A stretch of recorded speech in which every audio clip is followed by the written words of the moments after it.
গাছগুলো তো নিয়ে আমরা বেঁচে আছি, তেমনি গাছগুলো বেঁচে আছে আমাদের শ্বাস নিঃশ্বাস নিয়ে। তাতে গাছও লাগাতে হয়, এই ছোট গাছই হোক বড় গাছই হোক, এই প্রবণতাটা তৈরি করো। গাছ কাটা উদ্দেশ্য হয়। দুটো বার্তা দিলাম, পানীয় জলের অপচয় বন্ধ করতে হবে, আমাদের গাছ লাগাতে হবে।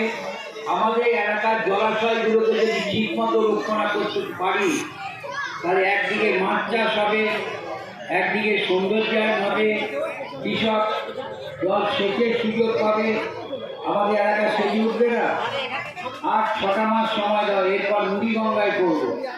মুড়িগঙ্গা খনন কাজ চলছে, মুড়িগঙ্গার পাড় বাঁধানোর কাজ চলছে। মুড়িগঙ্গার পাড়ও এইরকম বিদ্যুতের আলো, বসার জায়গা সব করে দেয় আমাদের স্থানের ঘাট। আমি একটা ভিড়কে বলবো, মুড়িগঙ্গার পাড়েও আমরা একটা ছবি আঁকার অনুষ্ঠান করবো, এই তোমাদের